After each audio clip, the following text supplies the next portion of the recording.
Hola, somos Colegio Abierto y nuestro objetivo de gestión es acompañarte en tu ejercicio profesional. En esta oportunidad queremos darte la bienvenida al ciclo interregional de capacitación en dirección y gestión de obras, DIGO, para obras de mediana y baja envergadura. En esta nueva instancia de formación podrás participar de 9 encuentros teóricos virtuales a cargo de especialistas que disertarán sobre los diferentes ejes temáticos que hacen a la DIGO. Además, realizaremos 5 visitas técnicas presenciales a obra en desarrollo que serán conducidas por profesionales de experiencia para fortalecer los contenidos vistos. Al finalizar este recorrido, podrás realizar una evaluación para certificar la capacitación o solicitar tu certificado de asistencia. Esperamos contar con tu participación en todas las instancias de DIGO y aprovechamos para invitarte a las demás capacitaciones que desde el Colegio de Arquitectos ponemos a tu disposición en la plataforma educativa. ¡Comencemos!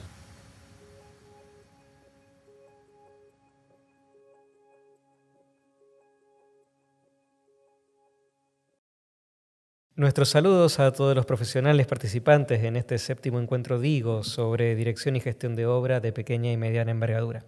Siempre agradecidos a los presidentes de las 6 regionales, así como a las autoridades del Colegio de Arquitectos de la provincia de Córdoba por el apoyo y la difusión. También agradecemos la participación de todos ustedes en esta como en anteriores ediciones, tanto en las virtuales como las de visita a obra. En este 7º encuentro contamos con la presencia del arquitecto Iván Yaremchuk, con quien abordaremos el tema de cubiertas y sus terminaciones. Muchas gracias, Iván, por estar acá. Bueno, muchas gracias a ustedes por convocarme. Bueno, Iván es profesor de la Cátedra de Construcciones 2 y 3 en la Universidad Nacional de Córdoba y es cotitular de su propio estudio. Iván, bueno, estamos en el tema de cubiertas, un tema que a muchos nos da a veces un poquito de escozor, sabiendo de las problemáticas que podemos llegar a tener en realizarlas de la manera no adecuada. Contanos un poco cómo lo abarcamos. Bueno, vamos a tratar de abordarlo primero con alguna posición desde las evoluciones que ha tenido la cubierta a lo largo de la historia. Y por otro lado, con mucha como casuística paso a paso de ejecuciones y algunas situaciones que nos encontramos a la hora de llevar adelante la dirección o la gestión de las ejecuciones de esta etapa o de estos rubros de obra. Tenemos que entender básicamente, aunque suene redundante, pero que cuando hablamos de cubiertas hablamos de este envolvente superior, la cara expuesta en la situación superior, que tiene la mayor cantidad de horas de sol y de radiación, y que históricamente esta cubierta en realidad inicialmente fue lo que generaba el primer cobijo. Entonces las primeras prácticas de cubierta tuvieron que ver con la estanqueidad resuelta por geometría, esto es por superposición de piezas que, un poco respetando el sentido del escurrimiento, trabajando a junta abierta, permitían simplemente resolver la cuestión hídrica, podríamos decir, del agua.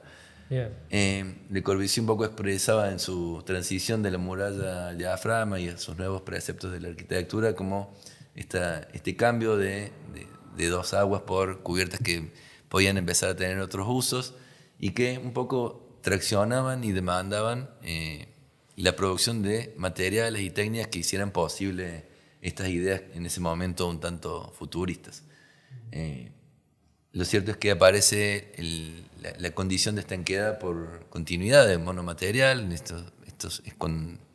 con materiales muy finitos y delgados en folios que permiten resolver la estanqueidad con muy poca pendiente, a diferencia de la geometría que demandaba un pasaje rápido de agua. Y bueno, de alguna manera nosotros nos vamos a direccionar hacia el hemisferio de la derecha, en este caso de la estanqueidad por continuidad, en el caso de cubiertas planas. Bien. Que un poco encaran esta charla. Este casi concepto heroico de los modernos por tratar de resolver con mínimas siluetas, ¿no? Bien. Para esto es necesario también que reconozcamos algunos elementos que son comunes a las cubiertas planas y que se compone de una serie de multicapas con funciones específicas. No necesariamente el orden en el que están puestos es como las disponemos en la ejecución, pero sí entender que siempre vamos a tener alguna algún estrato que haga alusión a lo estructural o al soporte, la incorporación de materiales de aporte para formaciones dependientes, situaciones de control térmico, de aislaciones de este exterior con diferente temperatura, los controles hídricos de agua por gravedad y los de vapores por condensaciones, las protecciones que un poco permiten abonar en ejes de mejor prestación, durabilidad o vida útil de las cubiertas, y algunas situaciones que tienen que ver con las típicas o las que pudiéramos encontrarnos en relación a los problemas geométricos. Las juntas como condiciones también de estos materiales o estos planos expuestos a mucha radiación, y algunas terminaciones o acabados superficiales a veces tienen que ver con requerimientos netamente técnicos, a veces con un poco este valor agregado que tienen las cubiertas, que también son habitables, que son recintos a cielo abierto y que deben resolver esa estanqueidad, pero con usos de permanencia, ¿no?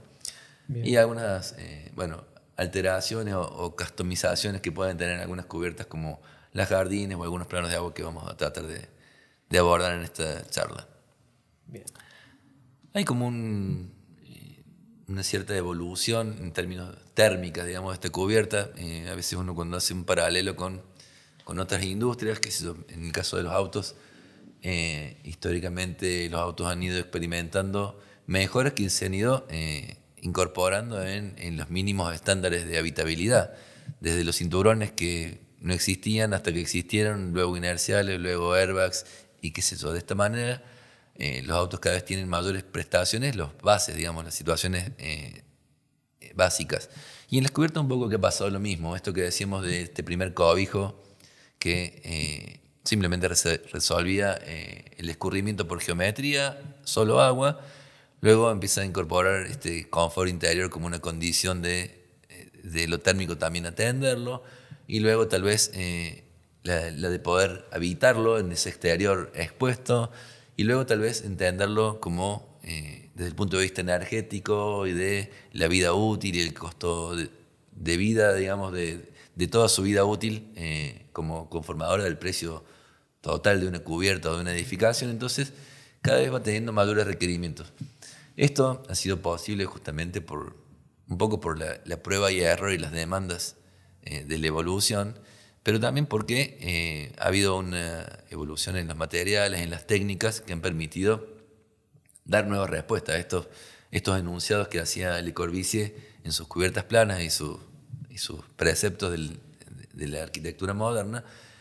Inicialmente no tenían una respuesta muy efectiva, y hoy ya contamos con muchos materiales, incluso exploraciones que siempre siguen llevando un poco más allá esto de los materiales con los cuales podríamos resolver las cubiertas. Y también esto de entender la arquitectura como una cuestión evolutiva y móvil, habla de no adoptar recetas para toda la vida, sino permitirnos permanentemente la capacitación, la información, el refresh, ese F5 que nos hace falta para ejercer la profesión contemporáneamente durante nuestro paso por esta profesión. Bien. Aquí. Hablabas de Le Corbusier, justamente estábamos hablando ahora de las terrazas ajardinadas, una cuestión que era de vanguardia y que se ha vuelto algo casi necesario, ¿no? Con las condiciones climáticas que estamos abordando en este principio de este siglo, y que son necesarias y que se están volviendo algo realmente necesario para tener en cuenta con la cuestión ambiental. Sí, bueno, hay un poco de taquilla en todo lo verde, y yo creo que justamente lo que debemos hacer, creo que los arquitectos, es sumarnos en esa conciencia ecológica y ambiental, y no simplemente poner pasto arriba de un techo, sino hacerlo a conciencia y entender que técnicamente hay un esfuerzo grande y un desafío muy grande para resolver que eso funcione, y que además podríamos estar devolviendo esa pisada que ocupa el edificio en cota cero en un superior alto y tal vez habitable, y recrear disminuir estas islas de calor, un poco la temperatura, claro, o hacer ese aporte que yo creo que la arquitectura tiene mucho que ver, es de las industrias que más consume energía. Bien. Decía en el traspaso de temperatura, en relación a esta filmina, que hay como una experimentación de estas cubiertas calientes, que eran un compuesto de multicapas ensimismadas, con mucha acumulación. Luego las frías que incorporan, un poco disocian un plano de impermeabilización de un plano de sacrificio, de sombra, tal vez incorporando la posibilidad de estabilizar mejor desde el punto de vista térmico. Luego las invertidas como una evolución propia de nuevos materiales que permiten invertir el orden de la aislación hídrica y la térmica, un poco proteger térmicamente primero al hídrico, y luego algunas customizaciones que decía de las ajardinadas o inundadas que vamos a tratar de abordar. Principalmente dentro de las multicapas, yo creo que no debiéramos renunciar nunca a la necesidad de impermeabilidad y de protección de las cubiertas. Creo que el estándar primero hoy en día arranca ahí, no menos de eso. Y esto entonces también quiere decir que debemos entender la cubierta como uno de los ítems más importantes de la obra. No son los puntos para hacer economía, digamos, ni generar reducciones de costos, sino hacer las cosas lo más correctamente que podamos, con los mejores materiales que podamos pagar, entendiendo cuál es la función que debe cumplir cada una de estas multicapas dispuestas en la cara superior. Entender la resolución desde el recorrido del agua que debemos resolver en nuestros proyectos, las pendientes, en este caso de las cubiertas planas, hablamos de cubiertas que arrancan con pendientes del orden del 3%, más o menos, y entender las situaciones de limaollas, de embudos, de puntos de recolección, los bordes o volúmenes salientes de parapetos, o a veces venteos que atraviesan el plano impermeable, las situaciones a veces de lastre que necesitamos resolver para equipos de distinto tipo, y las resoluciones de algunas juntas constructivas o de dilatación que forman parte del abanico de problemas, o al menos de preguntas que debiéramos hacernos para poder resolver en cada una de nuestras intervenciones. Preguntas que deberían hacerse también en el momento en que se hace el diseño de la casa y de la vivienda. Sí, creo que es una pregunta que arranca siempre, inicialmente, o forma parte de la etapa de proyectos, el decidir el escurrimiento, los puntos de recolección, la toma de decisiones de dónde penetro o atravieso, entendiendo los recorridos de agua y las necesidades o no por las extensiones o dilataciones o de juntas, de lastres o de distintos elementos. Un poco los coronamientos que tienen que ver con las situaciones de viento, de lastres, de distintas chimeneas o de recolecciones que debemos poner atención y decidir en todos los proyectos, ¿no? Bien, sí. Mejor hacerlo en el tablero que hacerlo en la misma obra. Siempre, yo creo que de eso se trata, de poder anticiparnos a los problemas. Y lo que sigue a continuación es como una estratificación un poco en relación a la secuencia constructiva, para ir como atendiendo algunos aspectos en los distintos estadios y momentos de la ejecución. Por un lado, arrancar con esta primer capa o manto de control de condensación, lo que muchas veces se conoce como BCV o barrera corta vapor, que lo que intenta un poco es cortar el paso de ese vapor producido en los interiores, frenarlo o no permitir que que no vaya a atravesar o a afectar el plano impermeable. Digamos, esto genera como esta presión invertida, como si fuese una suerte de globo, digamos, que intenta escapar el aire, en este caso hacia arriba, porque hay una diferencia también de presión invertida que uno debe intentar resolver a veces con algunas manos de pintura asfáltica a manos cruzadas, a veces con la adición de alguna membrana en folio en esta primera capa, para dar respuesta al control de condensación, no de plano impermeable desde el punto de vista hídrico y de escurrimiento. Bien. Esa membrana tendría que ser en base acuosa. Tenemos distintas cuestiones en el mercado. ¿Cuál aconsejarías o cualquiera de las dos son válidas? Me gustaría entender cómo algunas situaciones a resolver. Hay varias opciones o alternativas. Tal vez algunas cuestiones se empiezan a tornar como de preferencias, como nos pasa a veces cuando elegimos comprar una cosa u otra o una marca u otra. A veces, en este caso podríamos creo que usar indistintamente una acuosa o al solvente. En otras puede haber una cuestión de compatibilidad de materiales que pueda hacer más pertinente el uso de una asfáltica por sobre una acuosa. Bien. En relación a la capa de hormigones dependientes o al estrato de pendiente, en realidad hay una pretensión inicial que es generar mucho volumen lo más liviano posible.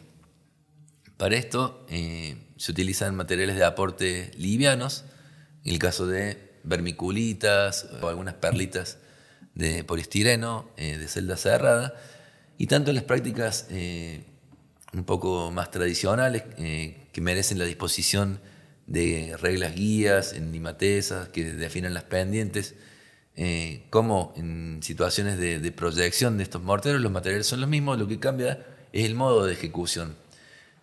Hay una preparación en el caso de los tradicionales que tiene que ver con pequeñas cantidades que se van produciendo o izando. Estamos hablando de obras de pequeña envergadura, ¿no? Claro.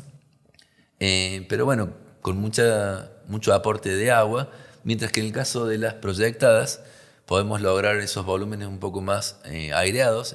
La proyección un poco genera la posibilidad de bombearlo más aireado y una cierta compresión o confinamiento de este mortero con baja cantidad de agua permite lograr las fajas húmedas, que se llaman. Por eso apenas se generan unas torretas en algunos puntos donde se van controlando los niveles, y eso sí es importante hacerlo en cualquier caso, siempre en relación a los puntos de escurrimiento o a cómo estén preestablecidos desde el proyecto los lugares de recolección. Digamos que el nivel sería un punto necesario para el control, claro, en esta etapa, ¿no? Bien, y vemos que ahí también tenés telgopores que has utilizado en las juntas por esas dilataciones, que quedan marcadas como a modo de zócalos. Sí, un poco volviendo a esto de la cara con mayor exposición, todo lo que hacemos va a estar como experimentando mucho desde un primer plano las dilataciones y contracciones que genera esta radiación, este soleamiento, y por eso es que es necesario amortiguar en los perímetros o en algunos puntos, a veces con juntas intermedias cuando las extensiones son largas, estos empujes laterales, sobre todo porque a veces devienen en problemas no de patología solo de la cubierta, sino de los paramentos o de los parapetos con fisuraciones que podrían evitarse, digamos, amortiguando estos empujes, ¿no? Claro. Se trata de dejar esta capacidad de movimiento con materiales deformables, en este caso un poliestireno de baja densidad, o sea que es comprimible o deformable ante los empujes horizontales. Acto seguido podríamos generar un acabado sobre este material de aporte de pendientes. Un poco vemos la diferencia de textura entre esto más blanquecino y esto más color cementado, porque es una carpeta cementicia, un mortero cementicio 1-3. Lo interesante es entender que esta es una capa separadora o regularizadora, a veces como la que posibilita cierta compatibilidad con lo que siga hacia arriba. ¿Qué pasa? Si lo que fuéramos a disponer luego como plano impermeable por sobre la carpeta fuese de base asfáltica, en el caso de una membrana en folios asfálticas o incluso de PVC, el solvente o el calor podrían derretir o deteriorar estas perlitas de poliestireno que quedan expuestas. Es por eso que esta capa de regularización y no capa ni carpeta niveladora es un error conceptual. No recuperamos el nivel, simplemente copiamos la pendiente que está dispuesta. Fíjense que las guías en este caso son las mismas, que terminan de materializar esa pendiente preestablecida y controlada con un mortero cementicio. Ya tenemos la carpeta completa, o sea que ya la losa está totalmente cubierta y faltaría la propia capa que va a dar impermeabilidad a todo ese conjunto. Sí, un poco lo que continúa es, algunas otras terminaciones, esto en el caso de otros casos proyectados, digamos, que se va terminando. Por eso aquí no vemos las guías, simplemente se van cortando con fajas húmedas y reglas y se van disponiendo, por eso quedan alabeados los planos, cual si fuera una pista de skate, pero en realidad con una continuidad que permite detectar rápidamente dónde están los puntos de escurrimiento, como los puntos más bajos, ¿no? Lo que continúa aquí es alguna regularización en algunos bordes o algunos perímetros que tienen que ver con estas escosias o gargantas que se generan en los perímetros. Esto es para simplemente poder tornar un poco más amigable el despliegue de los planos impermeables de los folios que van a seguir. A veces en gargantas cóncavas o en escosías o en chanfles, por eso aparecen estas situaciones como de terraplenes con el mismo mortero cementicio de las carpetas, pero que van a permitir desplegar los planos impermeables y pegarlos con mejor hándicap o éxito en estas situaciones de quiebres, ¿no? Bien. Los planos, en este caso de folios, se van disponiendo de las zonas más bajas hacia las más altas, a fin de que, más allá de partir de la hipótesis de un monomaterial como plano continuo, como veíamos en esa hipótesis inicial, hay siempre una demanda de resolverlo en el favor del sentido del escurrimiento. Lo mismo que ocurría con las tejas en esas ideas muy primarias, bueno, un poco replicarlo, pero en este caso en la disposición de los distintos rollos o folios que se van disponiendo. Vemos una superposición ahí también entre los distintos paños. ¿Cuánto más o menos sería? Ya viene preestablecido en las mismas formas comerciales de los rollos en los que se comercializan del orden de 10 metros. Hay una banda del orden de 10, o sea que debiéramos considerar casi que 9 metros por cada 10, porque perdemos casi un 10% por ese solape o superposición, ¿no es cierto? Bien. Y decíamos también que esto de los bordes demandan justamente, como son situaciones críticas, hablamos de los salientes, de los perímetros, los parapetos y los embudos, es necesario reforzarlos y a veces colocar estos a doble capa o a veces a triple, dependiendo. Hay cubiertas que tienen hasta 3 capas de planos impermeables unos sobre otros a fin de generar espesores mucho más efectivos y un poco apostando a que se resuelvan una vez y para siempre, digamos.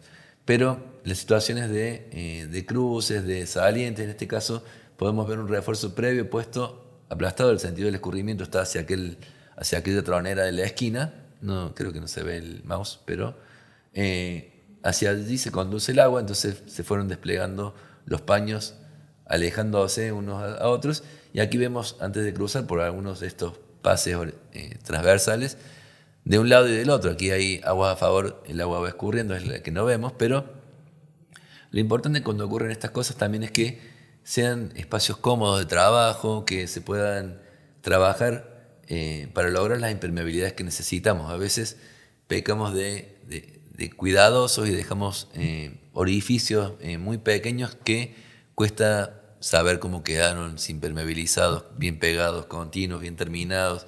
Yo creo que hay que hacer las consultas a veces para ver cuánto se puede perforar una viga en su zona neutra con los calculistas, ver cuáles son los refuerzos necesarios, permitirnos algunas licencias de este tipo, pero sin resignar, digamos, la calidad que necesitamos asegurar en estos planos impermeables, ¿no? Y asegurar que no haya obstrucciones de todo tipo, imagino hojas de árboles, de distintas cuestiones que pueden obstaculizar el paso del agua. Sí, tal cual. Creo que mientras más grandes sean los pasadizos o los pasajes, menor riesgo de obstrucción vamos a tener. Bien. Luego, en relación a entender que el plano impermeable arranca en los bordes, como vemos aquí en estos parapetos, a veces o en los salientes, y termina dentro de los embudos. Esto es importante para generar el recorrido completo, esto que decíamos que termina en el punto de recolección y luego será el sistema pluvial el que oficie tanto en las dragoneras o cazoletas que podamos tener, o embudos verticales o horizontales, o a veces en el recurso de que haya caños de lluvia en situación casi horizontal. ¿Qué pasa? A veces es un recurso que permite disminuir a la mitad la pendiente. Si hablábamos de que una pendiente recomendable para techos planos está en el orden del 3%, estos son 3 centímetros por metro, a veces un caño de lluvia puede estar operando entre 1 y 1,5%, lo cual permite redistribuir los puntos de recolección y ganar algunos centímetros de pendiente y por ende de volumen del material de aporte para generar esas pendientes, ¿no? Son prácticas que a veces nos permiten además diversificar los puntos de recolección. Cuando hablamos de también la tensión en los bordes, en los lastres o en los perímetros, tiene que ver con entender también desde la instancia proyectual dónde termina nuestro plano impermeable, si el borde es a veces montado y luego con alguna pieza que quede como dándole protección, como si fuese una tapa parapeto montado o alguna cinguería de tapa o de capuchón, o a veces en un borde perimetral, valiéndose de selladores que deben ser de los que tengan mejor resistencia a los ultravioletas, por ejemplo los poliuretánicos versus los siliconados, básicamente por esto que decimos que el deterioro que genera la radiación y el sol permanente. O los lastres, que tienen que ver simplemente con, a veces con dados o muertos de hormigón, que están fabricados o producidos luego del plano impermeable, o sea que están por encima, están simplemente apoyados. Esto no pone en ningún momento en juego esa continuidad, simplemente le va a dar lastre, por ejemplo, a un futuro equipo o unidad exterior de aire acondicionado, tal vez alguna baranda, tal vez algún punto, de algún otro equipo técnico que haya que disponer en estas zonas. Y estos planos impermeables que también pueden producirse en algunos casos con pinturas de la familia de las acrílicas, las fibradas o las elastoméricas. Muchas veces también las membranas tienen como una primera protección de estos materiales, como una segunda capa de protección, digamos, esto de operar por protección, y a veces lo redundante en este caso yo creo que no peca. Si se pueden realizar acciones preventivas y de protección, son mejores siempre que los tratamientos prolongados, como decimos. Bienvenido sea. Siempre teniendo en cuenta esto de las manos cruzadas, lo mismo que hablamos antes, sí, de la barrera de vapor. Por lo general tienen un rendimiento para asegurarse los calibres que los mismos comerciantes o fabricantes hablan de sus productos, de más o menos 1 kilo de producto por metro. Esto es casi 20 litros, 20 kilos. Lo que debieron rendir. Si te sobra, quiere decir que hubo un material que no fue aplicado en los espesores como referencia. Pero bueno, dependiendo de la marca varían un poco algunos rindes, ¿no? Claro, claro. Y luego una acción necesaria, creo yo, también a practicar cuando ejecutamos cubiertas y desde la dirección o la conducción, que son las pruebas de inundación. Esto es algo que al menos es poder tener la certeza de que alguna vez esta cubierta funciona, si es que va a tener un problema después. Claro que sí. Pero es poder como dar fe o certificar la calidad de lo ejecutado. Esto consiste, digamos, en obturar los puntos de escurrimiento, los embudos, llenarlos de agua con alguna manguera, si fuese más complejo, o como se pueda, pero sí someterlo a 1 o 2 días de inundación a estos planos impermeables, y poder observar y advertir desde el ambiente habitable inferior si no hubo ningún tipo de infiltración o de algo que hubiera que revisar antes de proseguir con los acabados o protecciones subsiguientes. Esto es, una vez terminado el plano impermeable, realizar las pruebas y poder dar fe. A veces en climas veraniegos conviene, uno ve que el nivel de agua baja y abajo no se advierten fluorescencias ni infiltraciones, pero muchas veces se puede deber a la evaporación o la rápida evaporación por esta exposición que decimos que tiene. Habrá que recargarla, pero seguir mirando y no resignar los días. Y también verificar que no se haya ido a veces por el desagüe, que haya quedado bien obturado, ¿no? Que no haya trampas, digamos, en estas cosas. Importantísimo. Veo ahí también hay objetos que están puestos momentáneamente, como son, por ejemplo, los cuadrados que se ven en la imagen de la derecha. Claro, estos parches son donde están los embudos, o hace circular de pequeños embudos en balcones o en cubiertas, que obturan el punto de escurrimiento, el punto más bajo, digamos, que es donde recolectamos el agua por gravedad. Bien. Este plano impermeable continuo. Buenísimo eso para poder ver para el objetivo que está previsto, pero también para el registro, ¿no? El propio profesional, para que teniendo en cuenta que tenemos ahora también el libro de obra digital, está bueno también subir estas imágenes cuando se hacen este tipo de pruebas. Sí, siempre ayuda, digamos, tener la mejor dirección es la que se hace, digamos, yendo a la obra, creo, y en esto es una práctica muy, muy frecuente registrar, sacar fotos. Creo que en eso el teléfono, el dispositivo móvil en realidad tiene un montón de virtudes que nos vienen bien al seguimiento de la ejecución y las calidades que pretendemos a veces en las obras. Bien. Luego empezaríamos como a transitar estos alternativas de determinaciones y en relación a las temperaturas que hablábamos inicialmente.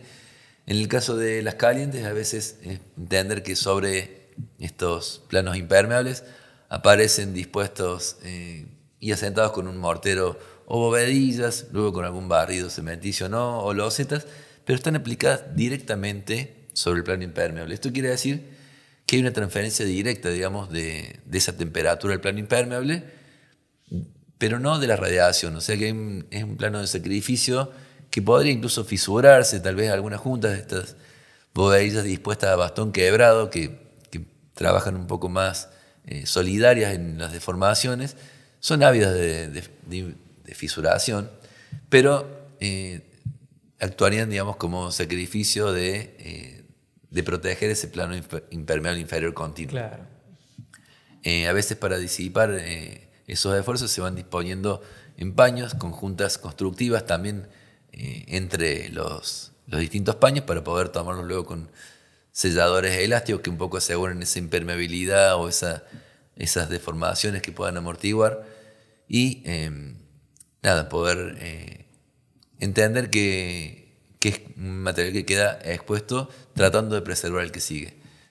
No está bueno lo caliente en cuanto a la transferencia de esas dilataciones y contracciones, y es por eso que en estas evoluciones las frías empiezan a tener mucho mejor hándicap o vida útil. Ya esto de separar más efectivamente el plano impermeable de los planos de protección o de sacrificio se resuelve a veces con recursos mucho más simples, a veces distintas granulometrías de piedras o de gravas empiezan a generar esas microceldas de aire y de sombra que disipan esa radiación y ese flagelo permanente del sol para nuestras cubiertas, manteniendo con menor variación de temperatura el plano impermeable. Por ende, mientras menos se dilata y contraiga, mayor vida útil va a tener, digamos, claro, ese plano, ¿no? Este tipo de soluciones también me imagino vas a tener que tener algún tipo de respuesta a que eso no filtre, por ejemplo, los desagües y que no se vaya. Claro, este tipo de soluciones de gravas vamos a ver en algunas otras. También cuando hablábamos de los embudos, no es solo entender el embudo como recolector del agua, sino entender la función que pueda cumplir. A veces es también como una jaula o un canasto de contención para que no se erosionen estos materiales de aporte o de protección. Distintas piedras, a veces, recién algún binder, ahora alguna piedra paraná o alguna grava 3.5, es importante lavarla previamente para poder enjuagarla para que ese material suba lo más inerte posible, que sea solo piedra con el menor polvillo posible. La piedra paraná suele venir mucho más limpia en ese sentido que algunas extraídas de canteras aquí en Córdoba. Y también esto de definir los bordes o los perímetros hasta dónde aparece la piedra, porque yo al definir ese nivel puedo calcular los volúmenes o enrazar o saber hasta dónde llega el plano impermeable, y cómo lo termino. Son decisiones que aparecen en las instancias de proyecto para dejar esa membrana que me preocupa siempre protegida, digamos. Algunas otras protecciones tienen que ver con las losetas flotadas, a veces simplemente con algunas rosetas o separadores, que también generan como este plano o escudo de protección exterior y un cono de sombra, digamos, que separa del plano impermeable de este escudo, y a veces con algunos pedestales que empiezan a recuperar esa horizontalidad, digamos, pedestales más caseros o más industrializados. En este caso aparecen unas rodajas de caños de algunos descartes de obra con unas rosetas que permiten regular el distanciamiento de juntas para que queden todas iguales, pero también puede hacerse a veces con pequeñas torretas de ladrillos o con dispositivos un poco más sofisticados como los plots o algunos distanciadores regulables. La pretensión en estos casos a veces tiene que ver con las continuidades de los niveles de piso interiores y exteriores, en esto de justamente la fluidez espacial y liberar de obstáculos el plano de tránsito o de circulación. Aquí vemos que claramente que el plano de escurrimiento viene por debajo, diferenciado totalmente del plano de circulación y un poco dando respuesta a la habitabilidad o algún otro valor agregado que puedan tener las cubiertas, no solo resolver el escurrimiento y la aislación. A veces estos entarimados se generan con otros materiales, ya no hay apoyos puntuales, sino entramados con subestructuras que permiten también la disposición de terminaciones del tipo de deck, en este caso de algunos alveolares de PVC que van fijados sobre una subestructura de caños, y unos pedestales caseros regulables que permiten un poco regular el perfecto nivel y recuperar esa horizontal anhelada, digamos. Sí. Hay muchos materiales ahora, tanto en los plásticos como para dar soluciones de ese tipo. Estamos hablando siempre de juntas abiertas que permiten justamente la fluidez del líquido hacia la parte de abajo. Claro, la junta abierta no es un problema, en realidad, mientras no sea peligrosa la junta, no mayor que un taco aguja, digamos, o que una colilla de cigarrillo, porque también está lo que pueda caer para generar el menor mantenimiento. Depende del uso, habrá respuestas un poco más pertinentes que otras, pero sí entenderlo como como algo que estamos generando un cono de sombra que nos protege el plano impermeable. Ahí también podemos ver el desagüe, el punto de recolección del agua, que va a quedar, digamos, protegido y va a tener mejor vida útil, mejor duración. Pasando un poco, o yendo un poco más allá en la evolución técnica, decimos que aparecen materiales que permiten un poco nuevas hipótesis de protección, asegurándonos ya lo impermeable y lo continuo, y se va duplicando siempre la apuesta desde lo técnico también, y la aparición de algunos poliestirenos extruidos o de mayor densidad permiten el posicionamiento de estos aislantes térmicos como un escudo de protección mucho más efectivo. Es parecido a los sistemas de protección exterior que se usan en algunas vías secas. En este caso mantiene mucho más inalterada la variación térmica del plano impermeable, entonces al disminuir ese delta T, digamos, siempre se abona en una mayor durabilidad o mayor vida útil de la cubierta y menores mantenimientos. El manto negro que vemos ahí, el que descansa, manto negro, no, en realidad es un fieltro geotextil, que en este caso oficia de un filtro, es como un colador, digamos, de micropartículas que podrían tener estas piedras 3,5, en este caso de mayor granulometría, las que veíamos antes, que un poco simplemente van a ser las que le dan lastre para que no se vuelen estas placas muy livianas, digamos, que el viento se llevaría, y por eso es necesario la incorporación junto con estos aislantes térmicos tan livianos, el aprisionamiento o el lastre para que no se vuelen. Y bueno, ya nos aproximamos un poco a algunas instancias finales y aparecen algunas customizaciones de las cubiertas, siempre con el precepto de mantener ciertas continuidades de los planos impermeables y de ir doblegando la apuesta, llevarla siempre un poco más allá en las prestaciones.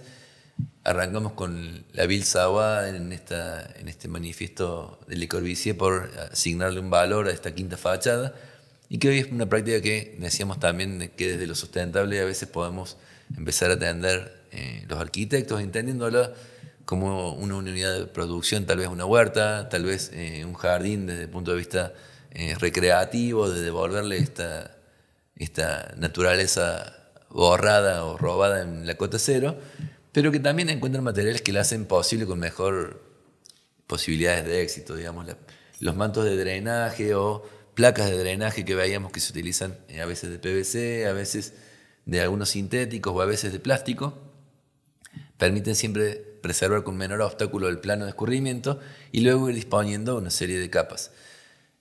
Hablábamos de los embudos, también esta necesidad de que den respuesta no solo al escurrimiento, sino a veces de contención de los sustratos que sigan. Aquí hay un gran canasto doble que se transforma como si fuese casi un pequeño filtro. Sí, quería decir esto de los muros de contención, los gaviones. Un pequeño gavión, digamos, envuelto en estos geotextiles filtrantes, en este caso, que van a ser los que puedan retener las partículas finas de los sustratos que se depositan como última instancia. Fíjense que también el material de sustrato está bueno, digamos, que aporte al éxito de las especies verdes que vayan a vivir ahí. Y entonces, no es la tierra que sacamos del cimiento o que removimos de los momentos de excavaciones, sino que también es necesario que le prestemos atención a eso. Hablamos de entender siempre el borde también como un elemento de control de proyecto y de ejecución. Aquí también hay una disposición del material que va cambiando a veces de acuerdo a la composición en los que están más cerca de las especies verdes, y muchas veces hay un asesoramiento necesario con biólogos, viveros o personas que nos pueden decir la compatibilidad que tengan las especies entre sí, ¿no es cierto? Y ahí la forma de ejecución, tenés un metal desplegado y la misma membrana que se dobla en forma doble ahí. Sí, la membrana que fue protegida con una pintura y luego este geotextil negro que un poco se queda tomado y aprisionado en el borde antes de disponer finalmente el sustrato con material orgánico de aporte. También es importante que entendamos que pensar en techos verdes, aquí estamos en la obra que se ejecutó aquí en el Colegio de Arquitectos, justamente este es el estadio del relleno, la disposición del riego, que es necesario entender que solo es posible resolverla con el riego, estas cubiertas, en las islas de calor tan urbanas, en estos bajas siluetas o bajos espesores de sustrato o de tierra. En una tarde de calor violenta pueden deshidratarse todas las especies y es por eso que el riego es casi una condición para el éxito de estas cubiertas. Resolverlas sin riego solo para climas desérticos o tal vez para una adopción de cactáceas o crasas o especies que demanden poca cantidad de agua. Dependiendo de ese talón, a veces podrían incorporarse a especies más arbustivas o menos, pero creo que el riesgo del éxito tiene mucho que ver con el entender dentro de la complejidad de estas cubiertas las instalaciones que le permitan el aporte de agua o el riego, ¿no? Y por último, dentro de las customizadas que queríamos mencionar, están las inundadas. Esta es la Fundación Miró en Mallorca, de Moneo, pero aquí lo que se resuelve es casi una piscina, una pileta. Entonces necesitamos el contenedor de agua permanente. Y hablar de agua permanente habla de agua embalsada. Aquí el embudo no está en el punto más bajo, sino está justamente en un borde que rebalsa continuo y luego hay una canaleta de recolección que recepta ese agua. Entonces, mantenerse un pelo de agua es también entender la necesidad de que haya incorporación o retroalimentación de agua, como si fuese el flotante de un tanque, digamos. Es necesario que se llene permanentemente porque por evaporación se va perdiendo. Incluso la recirculación o el mantenimiento tiene que ver con que no haya proliferación de mosquitos y algunos bichos. Pero digo, es entender que hay que contenerla al agua y entonces el rebalse es el que permite el mantener el pelo continuo de agua. Algunas otras obras porque en estos usos de las cubiertas a veces no es solo una cuestión simplemente de entender el agua como un material que se calienta lentamente y se enfría lentamente, entonces desde el punto de vista térmico es un buen aislante, podríamos decirlo, pero también entender el valor agregado de la cubierta y del agua a veces desde el punto de vista escultórico de la apariencia, que son aspectos que también un poco se demandan o se exigen en las miradas o visiones de esta quinta fachada. Y por último, mostrar o nombrarlo a Angelo Bucci y sus compañeros brasileros que un poco resuelven en esta vivienda en la aldea de Sierra, creo que es. Una cubierta inundada, que directamente se cura con agua y se mantiene con agua el resto de su vida, pero resuelve situaciones de estancia con apoyos distanciados de ese plano. Aquí el plano de escurrimiento no hacen falta materiales de aporte para pendientes, el escurrimiento es un rebalse, entonces, entendido desde ahí, yo creo que uno puede dar respuesta si sabe formularse las preguntas que necesita en sus proyectos para dar justamente respuesta desde las cubiertas a esa idea de arquitectura. Bueno, y no mucho más. Bien, Iván. Creo que por ahí quedamos. Creo que ha sido bastante claro, nos queda, sobre todo la cuestión técnica, nos queda muy clara, y cualquier duda que vayamos a tener o que las personas que nos están viendo tengan, la vamos a tratar de subsanar próximamente en el Digo en vivo que vamos a realizar la semana que viene. Ok, cómo no, nos veremos. Bueno, Iván, agradecemos muchísimo tu presencia, te agradecemos mucho estar en este séptimo Digo, ha sido el arquitecto Iván Yaremchuk.